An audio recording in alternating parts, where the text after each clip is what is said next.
This is President Jason Wright, and you're listening to Rambling About Washington.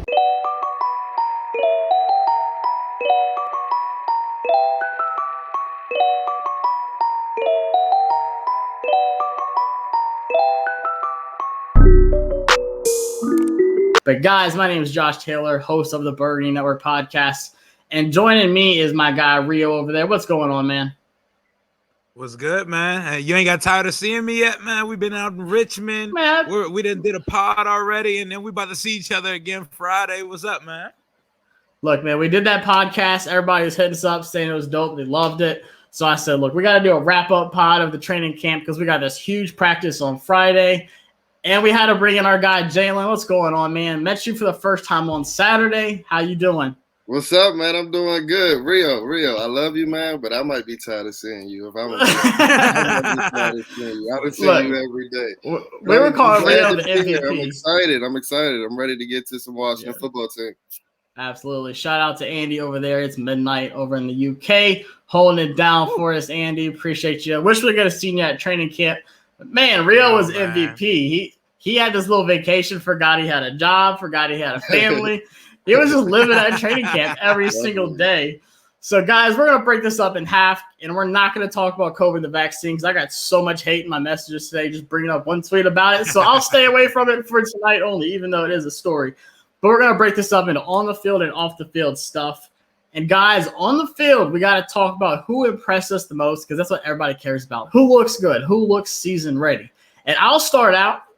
As you see the flag behind me, I got to rep Alabama. And my guy, Landon Collins, I've been preaching this.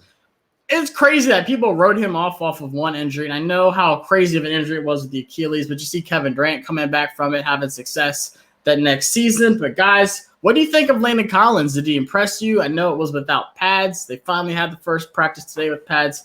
But, Rio, what do you think about Lando? Landon looks great, man. Like, it was a good point. I remember Jalen in my group chat a while back, he was saying coming off an Achilles, he needs to be leaner. He needs to play at a much lighter weight because you can't carry that thickness while you're playing safety coming off an Achilles injury. So he looks lean. He looks explosive. He looks ready to go. It was cool. When we walked in on the first day, Josh, as soon as we got VIP, Landon was right there. He was the first person we saw. He acknowledged us. And throughout the week, he's looked great. Him and Curl on the field at the same time.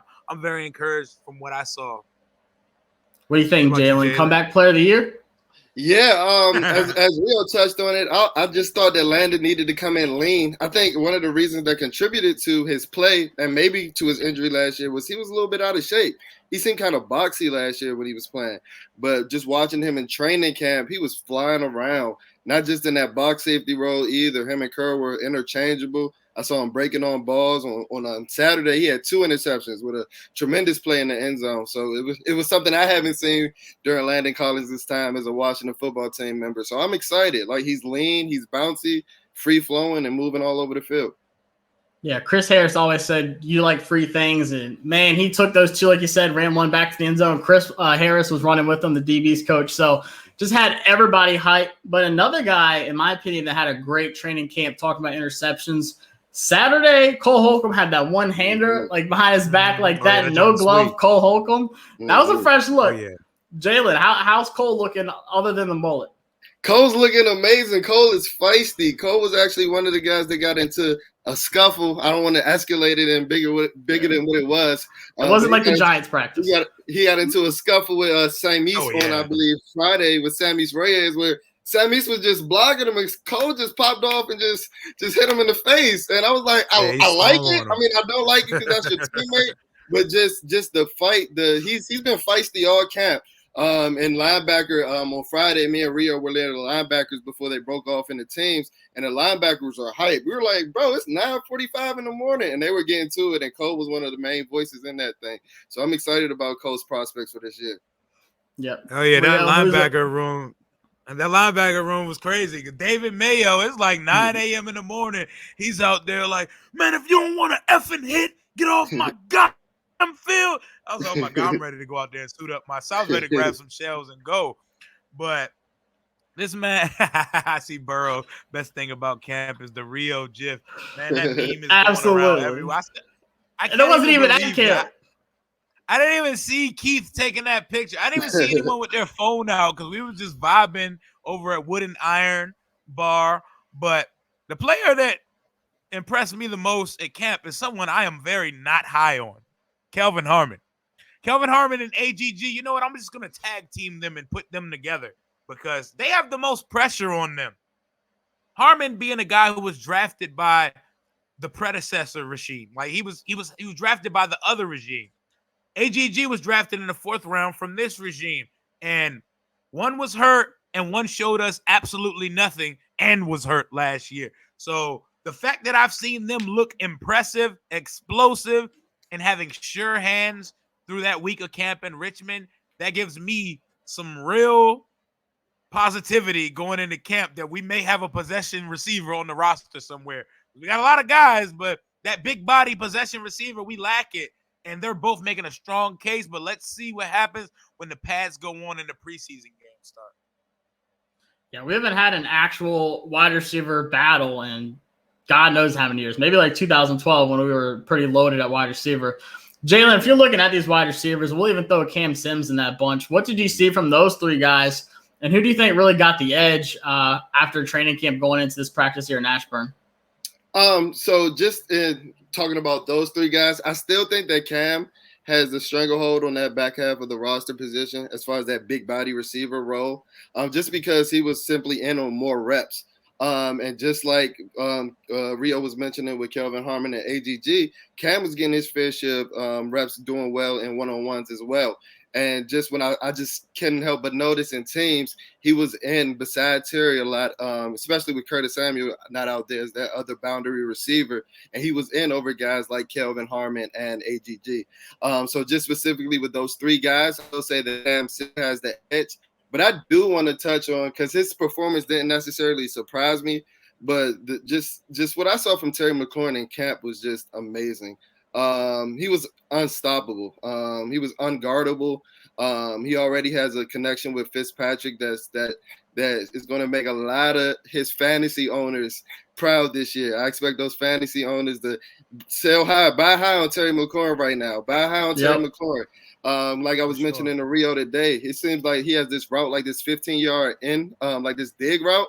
I swear that him and Fitz, I didn't see an incompletion or a bad ball going that way on that. It seems like they have a magical connection on that route.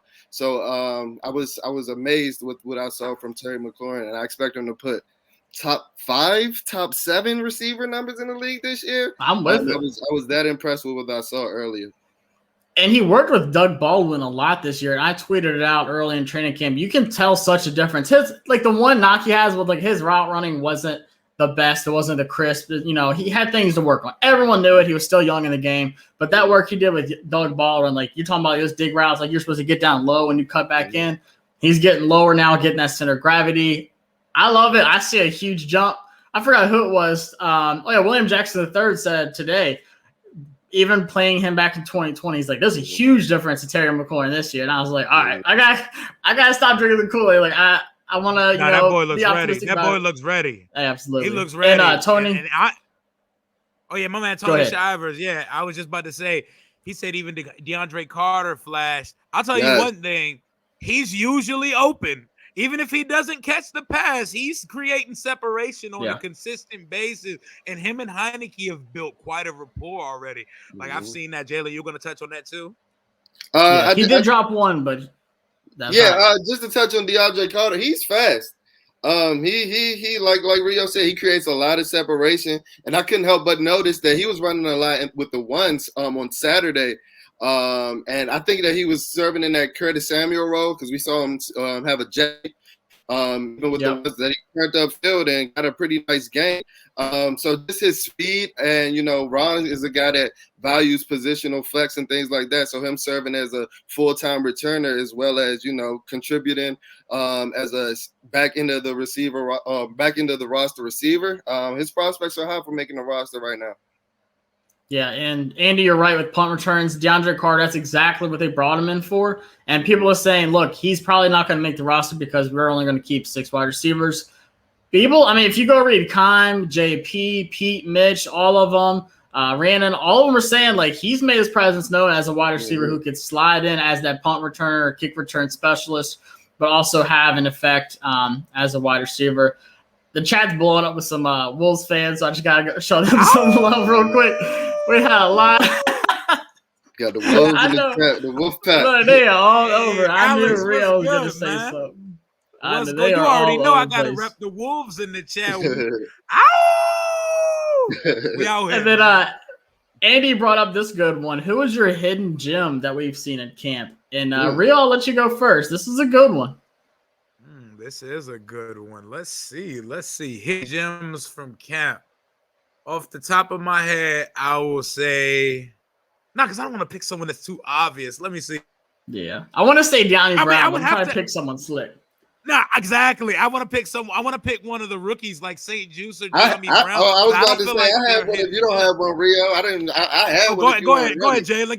Give me a second to give it because I don't want to pick someone too obvious. Go ahead. It's honestly the name that you just said. Benjamin StJuice is ready, guys. I'm telling you, Benjamin StJuice is ready. Oh, for sure. When he was in with the ones and they allowed Kendall Fuller to slide into the slot, that was the worst quarterback play that I saw throughout camp. And I think that it's a read for them. Even mentioned what Terry McLaurin did to the DBs on Friday. Benjamin StJuice was the only one with a solid rep on him where he stood him up at the line. Terry was trying to get inside on like a slant route, and Benjamin StJuice just shut it down. And it was the first rep that Terry had. And I think he was just so fed up after that he just was going to just burn everybody else. So I feel bad that he did that to every other DB due to what Benjamin StJuice did to him. But Benjamin StJuice is ready. And he's lining up with the big he's versatile. He's lining up with the big receivers on the outside. I even saw him line up in the slot sometimes when he was running with the two. So Benjamin StJuice is ready. Trust me on that. That's a big dude. I told Rio I got to see him in Alabama at the Senior Bowl. He's like, what, 6'2", like 205, 210. That's a big dude. Like he kind of reminds like WJ3's that press corner. He's going to be physical with you. StJuice is the same way. And I watched him up against Cam, who's a big dude, as we all know. He looks even bigger in person. He wasn't afraid to line up with him. He was gliding. Loved how his hips look. He was just got out right off the jump. So I'm excited about StJuice. I don't know if I had to pick a little diamond in the rough. Go ahead, Rio.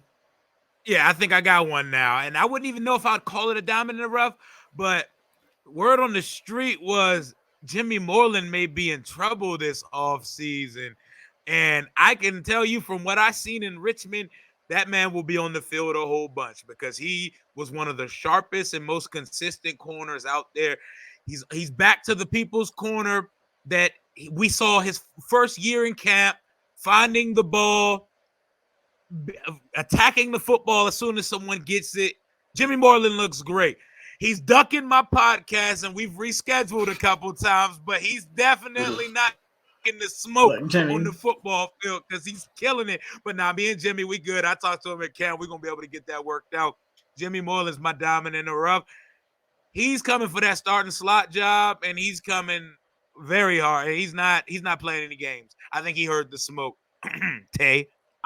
I'll say that we talked about the wide receivers. I liked AGG. There's a couple times he slipped, but I've always wanted to see AGG. I mean, that was my guy when we drafted him. I wanted to see him, go up and get those high passes, get a little bit of separation. Don't just be a big guy who just uses his size. And he showed me some of that. And I was like, finally, this might be the time. I've been saying out of Cam Sims, who I love, obviously, and Harmon and AGG. AGG has the highest upside. He has the best skill set. Sure. I agree with that. I don't think it's close either. We just, with him getting COVID, because Liberty is stupid and stayed in school like 3 months past everybody else. Then he got hurt. Now he's finally healthy. I want to see him show out. And Andy said earlier, this is going to be such a crazy preseason. Not only Taylor Heineke show, every preseason game, they're probably going to sell out tickets just because of Taylor Heineke. But you get to see AGG in action and really have this wide receiver battle play out. Now, one guy who did have a rough training camp, Sam Cosney, and Twitter blew up the last 2 days. Did he, though? We're going to talk about that. We're going to talk about that. Yeah, the media, they gassed that shit. Now, they need to cut that out, man. They had to get a headline, and that was the easy one. Oh, yeah. Okay, this guy is coming in running with the ones as a right tackle, and his first ever reps without pads on are against Montez Sweat and Chase Young. What the hell did people expect that he was going to do in the first couple of days? Yeah. If they weren't bullying him, that would be a story because they'd be like, what the hell is going on? Why are these two bookend future reset the market edge rushers struggling against a rookie, a raw athletic rookie? But no, this is not news, man. They put the pads on today, and obviously things have already changed because, I mean, the dude's a big athletic freak, but you have to adjust to the speed of the league. And we have two of the most athletic edge rushers in the NFL. They blew that out of proportion, and I think people need to freaking calm down. I already said, oh, my God, we should have kept Morgan Moses. No, we shouldn't have because Morgan Moses was a seasoned vet, and he couldn't block either of those guys in practice either. So they didn't cut it out. That's all it needs to be said. No, I agree 100%. If I don't have pads on and I have Montez Sweat's wingspan coming at me, smacking me, clubbing me upside the head, It's gonna be hard to block him. I'm not doing nothing either. Right. I need some padding. So, Jalen, do you have any concern whatsoever with Sam Cosmi coming back over to the right side? And no, not at all. Like Rio said, a lot of his negative plays were overhyped.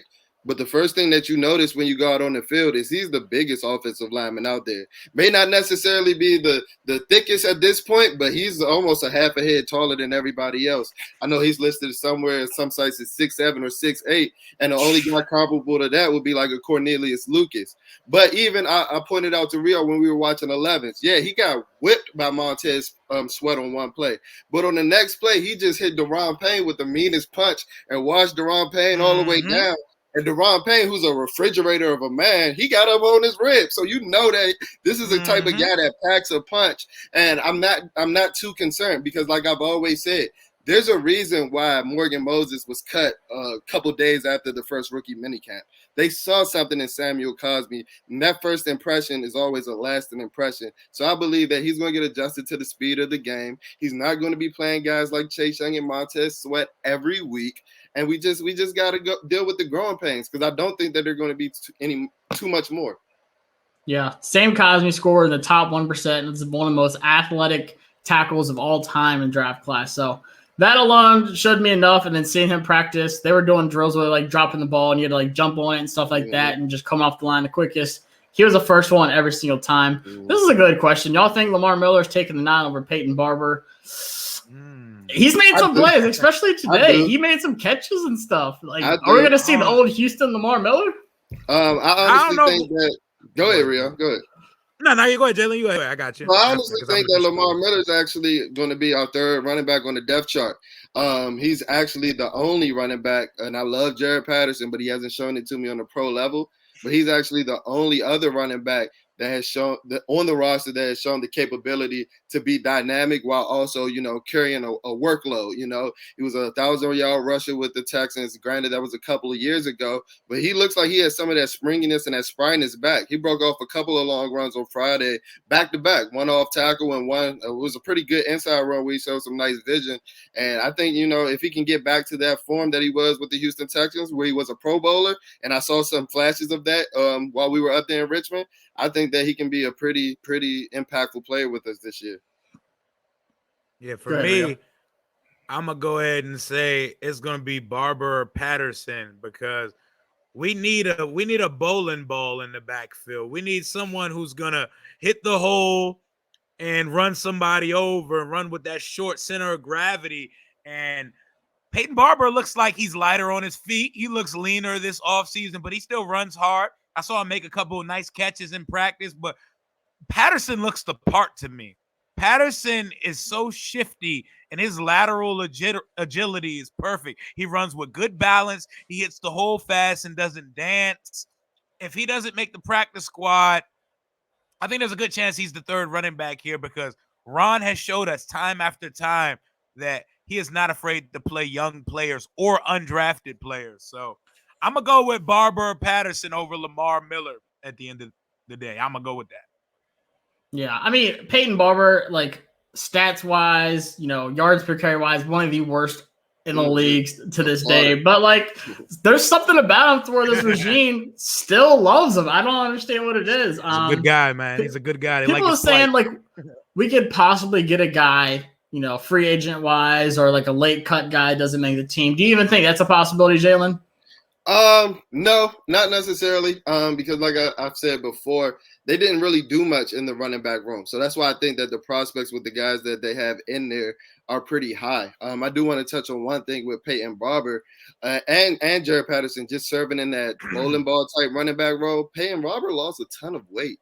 Even out there on the field, he looks smaller than he did on the field just watching him on TV. And at this point, Antonio Gibson is the biggest running back on the roster. And I think that we're not going to have him, in a compartmentalized role this year. And he may serve as your bowling ball type role. And he may serve as just your every down running back. So that's why I think that, those guys are more expendable because we might not necessarily need that bowling ball type role. Because one thing that we saw from Antonio Gibson is he will push a pile. He will push a pile. Oh, yeah. He had a lot of goal line plays today in practice saying like he was from up the middle from like the 3-4 still getting in. So that's good news. Like I said, this is only his second year. I saw Peyton in the ice bath. I don't know if that's too much information, but he looked cut. Like you're right. He looked like he lost a little bit of weight. Not saying he's small. Don't bring up the ice bath situation. We're gonna leave that to Blaine Burton, man. That's Jesse's he's going to do some body ratings in the next episode, probably. So this one right here, over under 5+ sacks for Tim Settle this year. Ooh. You have to favor with this, because Matt Ioannidis is back. So you got to realize Tim Settle's definitely going with the under there. Smaller role, Smashing definitely. the under. Smashing. Oh, and I seen Burrow said, "Tell me Hopkins was making kicks." I'm gonna promise you, I did not look at Dustin Hopkins one time in the entire training camp. I'm not sure I watched one field goal or punt. Yeah, I know, probably should have, but I don't think I watched one field goal or punt the entire camp. I saw them walk out to the field, gave him a wave. Hey, what's up, Hop? What's up, Tress? Never saw them or tried to pay attention to him again. So I can attest. Dustin Hopkins was pretty accurate. He was pretty accurate throughout the camp. I don't recall seeing a missed camp, but I don't recall him being in too many high pressure situations either. A lot of the times I saw him kicking was either during the walkthrough or warming up, but he seemed pretty accurate. Yeah, the only kick I seen, he made it. It was pretty deep, but I just noticed one kid caught it. It was a pretty crazy catch in the audience. That's what stood out the most of it. So, guys, we actually had the opportunity on Saturday to stand as close as we could with COVID to Chase Young and Montez Sweat. I want to hit on that real quick because I wasn't expecting that. Like, as close as we were, they're bigger than they look. But I want to mention how big Montez Sweat is because people talk about Chase Young all the time. Montez Sweat is so much bigger than Chase Young. It's not even funny. He's huge. He's a Greek His god. arm length. I was about to think I think that's the thing that stands out between them as the biggest difference. Yeah, Chase may be a little thicker, and those guys are about 6'5" and 6'6", but Montez Sweat's arms come to his his hands come to his knees. Like it's ridiculous. It's legit. Like you're going up against power for it every day, and I see why Samuel Cosby has trouble going. Like if you can't get into his arms, it's a wrap. Like I don't see how you block that. I expect a huge year coming up for Montez Sweat. They look you watch like the Cowboys game. Avengers. They look like Avengers, man. Look at them. They look like they were put on this earth to save it. Like they don't look like they were made for football. And I think my biggest takeaway with that part was how close they were. Like they were just geeking and kicking it with us, just talking, chilling. They wanted to interact and come up to us so bad because they know the 20-foot rule. And I felt there was love for that. Moreland and Terry did too, but they literally were just kicking it with us. That camaraderie and brotherhood, man. You got to savor those moments, man. Yeah, his mom had a funny moment where they were chirping with some lady in the stands talking about like, oh, Chase Young's coming home to me or whatever. And he said, nah, his mom's like, his stuff's in my car. He ain't going nowhere. And he started joking with his mom, and then he ran off the field. So I want to kind of transition real quick to off the field stuff. So we talked about football, what impresses us. Obviously, pads are on, so it's going to be a little bit more in-depth talk about player-wise. But me and Rio talked about in the first episode how different training camp really had that feeling of. So I just want to talk a little bit about it for the guys and the fans that really didn't get to experience it with us as Rio put the STEM shades on. Hey, Richmond Rio is back in the building. Richmond Rio. Hollywood Rio. That's not saying much being Richmond. So, Jalen, what was one thing that really stood out to you that just had a different feeling? Have you been to training camp before, or was this your first time? So I went to training camp in 2015. So it was under the Dre Gruden regime, Club J. And my viewpoint might be kind of skewed because this is actually my first time going as a season ticket holder. Last time I went, I was just a regular degular, just out there, going with my free passes.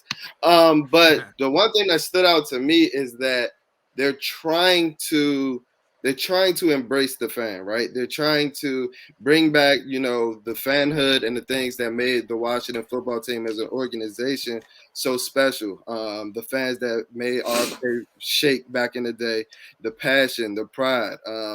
I remember going to a lot of the Washington football, even at FedEx Field. Those stadiums used to be loud, and it hasn't been like that in a lot of years. Loud by the other team. Yeah, but you see, even with the giveaways, with Miss Snyder coming to address fans, with the concert, even with a lot of the attraction that they had at camp, just to make it more family friendly and things like that.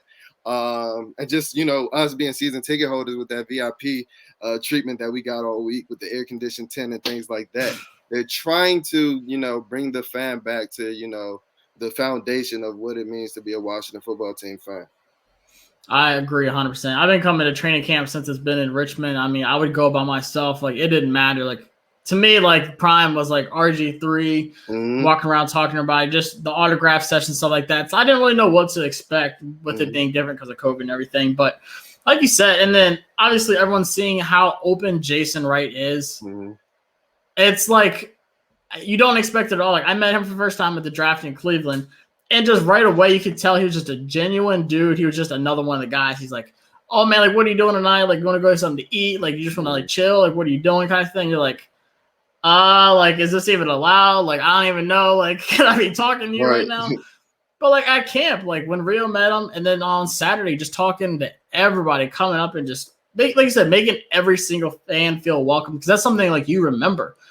So, Rio, how has that experience been? Even with Joey. Joey is one of my favorite people all time now. He is so funny. What do you think about Jason and Joey?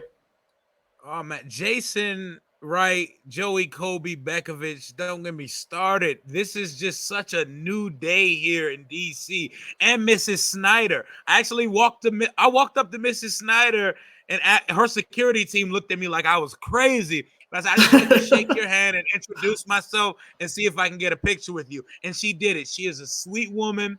But Jason and Joey, they're like regular guys, man. Like, they just kick it with you, talk to you, and it's not forced. It doesn't feel like we are making a concerted effort to make the fans think that we care. No, they're just regular dudes ready to kick it with you. Julie Donaldson, Fred Smoot, Tim Hightower, all of these people in the organization. It feels like family. It feels like family, brotherhood, friendship, and it feels authentic and transparent. I did the electric slide with the team president, me and Jason. We were just sitting there having a conversation at the rope, which we weren't supposed to be doing because you're supposed to keep walking. And Outstanding from the Gap Band came on. As soon as I heard Charlie Wilson's voice, me and Jason was just like, oh, we got to get to it, because I was telling Josh and them, I said, look, Black people don't electric slide to the actual song, The Electric Slide. But every other song you hear at the cookout, we're going to step to it. And it don't matter where we're at. So I had a great time. It was love all week. And I cannot wait for Friday night, because they set the bar so high of what the experience could be like on a weekly basis on Sundays here. And I thank Joey, Jason, Mrs. Snyder, the ticket reps that were out there, Franny, Sophia, Miss Victoria, Maggie Wesley, everybody showed love, and I appreciate them so much for all the accommodations and hospitality over the week in Richmond. Yeah, y'all had the security dancing when they were supposed to be telling y'all to get moving. She joined in with y'all. I was like, oh, man, that was a good time. So she didn't even realize that was Jason Wright. She thought we were talking to a player. Oh God! I was like, nah, that's the team president. She was like, oh, that's Jason. That was funny. So on Saturday, we had the opportunity to meet a lot of the podcast crew. Obviously, some people couldn't make it, but just a lot of the local people. Jalen, how cool was that to, all these people you interact with on Twitter? I mean, I've always seen your stuff on Instagram. You've got one of my favorite feeds, always keeping me up to date when I'm at work. shouldn't be on my phone, but I'll be watching it anyways. Your Julio video killed me talking about Allen Robinson being better than Terry McLaurin and Julio. Like, shout out to Julio. But how was that just meeting all these people that you see their stuff on Twitter and Instagram and YouTube videos, and then you see them in person, like, oh man, like I forgot, like pre-COVID, this is what it was like just meeting and hanging out with people. It was truly an amazing experience. Honestly, up until Richmond, I thought that, my feed and my podcast was underrated. Not underrated, but kind of unheralded, and a lot of people didn't know that. But it was the complete opposite. A lot of people came up to me talking about how they like my feeds, how they like the stuff that I post on social media, how they listen to my podcast, and just the amount of support that I've gotten since then from meeting guys like you, like Parker. And like even I posted a picture with just me and Santana Moss, no hashtags or anything. And I think I got like 400 likes. I'm like, blows what? Up. Like my Twitter hasn't blown up like that, other than like when a player posts something like that. But it just gives me something to look forward to for the season. Meeting you guys and having great experiences with you guys week in and week out. I'm really excited. This Washington football team community is made up of a lot of great people, and this past weekend put that on the showcase for sure. Yeah, and like honestly, every time I've ever gone to training camp and games, like I said, I was either like with a friend or family, and I just didn't know anybody there. Mm-hmm. I was just there for the game, nothing else. And now if I go to a game, I'm gonna see Rio dancing in the parking lot. I'm gonna go up to him, mess with them, take some videos, get another meme from them, post it everywhere, just let it blow up. Like Rio, what really stood out to you just meeting everyone and how genuine and authentic everyone really is in person? Yeah, the main thing was that everyone was exactly as advertised. We always talk kick. We got group chats. We're on Twitter. We're in DMs. We're on each other's podcasts. But when you get in person with someone and actually get to see, okay, this is really who this person is. No one is being a caricature of themselves on their show. And the vibes were all immaculate, like you said, man. We met Freddie, we met Maddie, Jane, Kyle, Mike, and the Burgundy Zone guy. Keith is hilarious, even though he's an asshole for making me a meme. But you know what? I'm going to embrace the meme. Y'all better keep that going all season, and I'm going to get his ass back at one of these events. But it was all excellent vibes, and I cannot wait to just meet the rest. Tim Meeks and my guy Brian Hall. Those are some wild boys right there. Shout out Brian Hall. I have to give Brian Hall a shout out. That is my guy. He knows why. Shout out Brian Hall. Legend. We stepped out with them on Friday night, and legend. That's all I'm gonna say. Legend. But we have so many cool. Thomas Burgess and his son Maddox, who's adorable and knows so much about football. The district guys, man, it was all love. Best believe I've been sitting through my GoPro, sifting through footage for the last 2 days, trying to see how I'm going to cut up these damn vlogs to post them on YouTube. But we need to just unite as a fan base, embrace each other, stop arguing over toxic shit and being so adversarial all the time, because things are changing here right before our eyes. And if you don't see it, I don't know what to tell you. Don't. It is crazy because like we get to experience it. And that's what I try to tell people. Like I told Keith, like you see these people on Twitter, they think like the organization is headed one way, and then we're at these events talking to people, meeting and seeing what's going on. We're like, no, y'all have no idea. It's not some competition. Like I'm not trying to get more views than Rio. I'm not trying to post something better on Instagram than Jalen because it ain't gonna happen. Like we're just all out here doing the same thing about the same team and just growing together. It's really just becoming a team. It's funny, like how people thought, like, oh, we're just gonna compete and try to be the best fan, and like I'm better than you, kind of thing. It is not like that at all, man. It's not like that. Like for me personally, with this fan ambassador thing, and it's my first time as a season ticket. My first time as a season ticket holder. I copped the GoPro so I can get as much content, because there are some people who cannot get out to everything.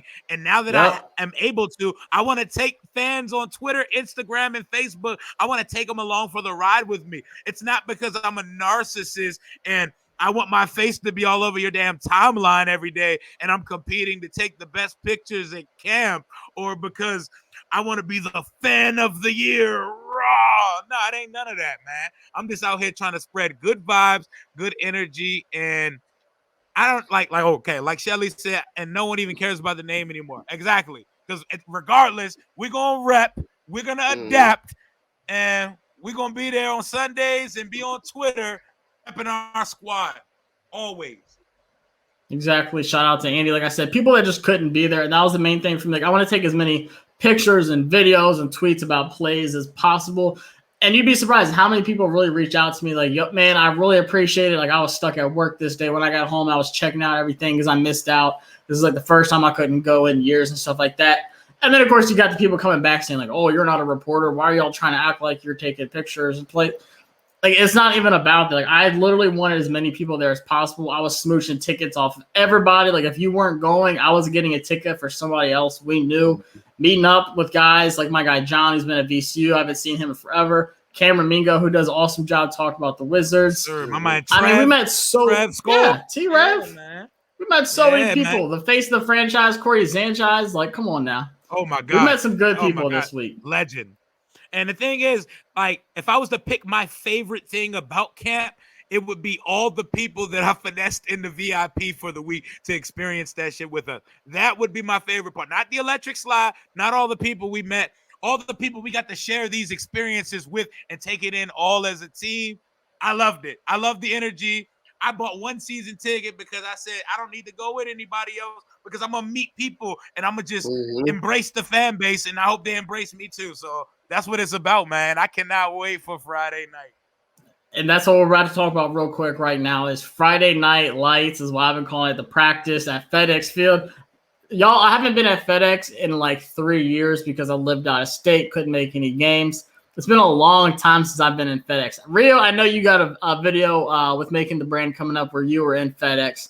How's it looking right now, and what are you expecting on Friday? I'm not sure exactly how much I can speak on how it's looking, but I will say that the stadium looks dramatically different. The playing surface, the seats, the signage, the whole aesthetic in the stadium, it feels different. It's not the dump that we're used to for the last 20 years. And you can tell by how many people they had working on it. See, the thing is, Joey Kobe Bagovich, Julie Ron, all these people are very self-aware that there's a lot of products here that are less than stellar and things needed to change. And that self-awareness is why we're actually seeing change take place. So y'all will see a whole new FedEx Field experience, and they are pulling out all the bells and whistles on Friday. So you're definitely going to want to be there. Yeah, we were talking to Jason on Saturday against the rope, and he was talking about like plans for the new stadium. But he's like, what's more important to us is what we can do right now in our FedEx Field to make your home experience this season back in for the first time since we couldn't last year, like making that much of a difference this season. Like, we're not even thinking about a new stadium and what we can do that's state of the art and all this. He's like, we want to change things right now. So I'm excited to see it. I haven't seen the turf, stuff like that. Like, I'm looking forward to it. Jalen, you gonna be there? Yeah. I'm gonna be there. If not, we're gonna come kidnap you. So yeah, I'm gonna be there right in there. I'm gonna be there. I'm trying to get there at like 4:00. So guys, if you plan on going, hit us up. We're all three gonna be there. There's gonna be so many people. I forgot who said earlier, James. Like, there's so many people that we didn't even get to meet at training camp that are about to be here on Friday. So Jalen, if someone says, "Hey man, I'm not gonna make it," we gonna tell them? Hey, you're gonna miss out. I'm gonna tell them you need to be there. I'm gonna tell them whatever prior engagement you got, it don't matter. It doesn't matter. Yeah. You need to be Quit there. your job. I don't want to hear that answer, Josh. I don't even want to hear that, honestly. That's something I don't want to hear. I see Shelly in the chat. I know it's your birthday weekend coming up, but you gotta come through. Lord. You weren't able to come to camp. I'm glad your daughter feels better now. But Shelly, if you can, you gotta get your ass up to FedEx on Friday. Friday night football. Let's do it. Jalen, we got a little product plug here for you. Oh, you gonna need some stomach sauce? Absolutely. I'll drop some off for you. I need some too. Look. You gotta get some. You gotta grow some. I'll bring a couple bottles. I'll bring it for everybody. John Wood. Yeah, it better be some Miracle Grow. That's what I need. But guys, this episode has been brought to you by BetOnline. Like I said, check it out. We're going to be at FedEx Friday taking videos, pictures, content. What's good, Zach? The band's going to be there. The drum line, like what we showed y'all at training camp, is just a small sample. Rio was telling me some things that we can't talk about. But man, he said, wait till you see this full drum line. I'm excited about it. Might be a little show going on also, but we'll look forward to that. But guys, like I said, if y'all gonna be there Friday, hit us up. Hell yeah, man! If you haven't familiarized yourself with go-go music, you might want to do so, because that DC flavor is coming on Sundays. We're gonna be out there beating our feet, all that good stuff, man. DC or nothing, we out here, man. Absolutely. Look, all I'm saying is Wale's going to be coming back. I seen him at the draft party 5 years ago. You get this entertainment music going again, I guarantee you Wale's going to come back. So, but guys, it's been a pleasure. Hopefully y'all had a good time on the live feed. We're going to post this on YouTube and all of our podcast platforms. Like Jalen said, peace out. We'll see y'all later. And hit us up if you're coming Friday. And if you're not, then you're missing out. Peace. Peace. Doses.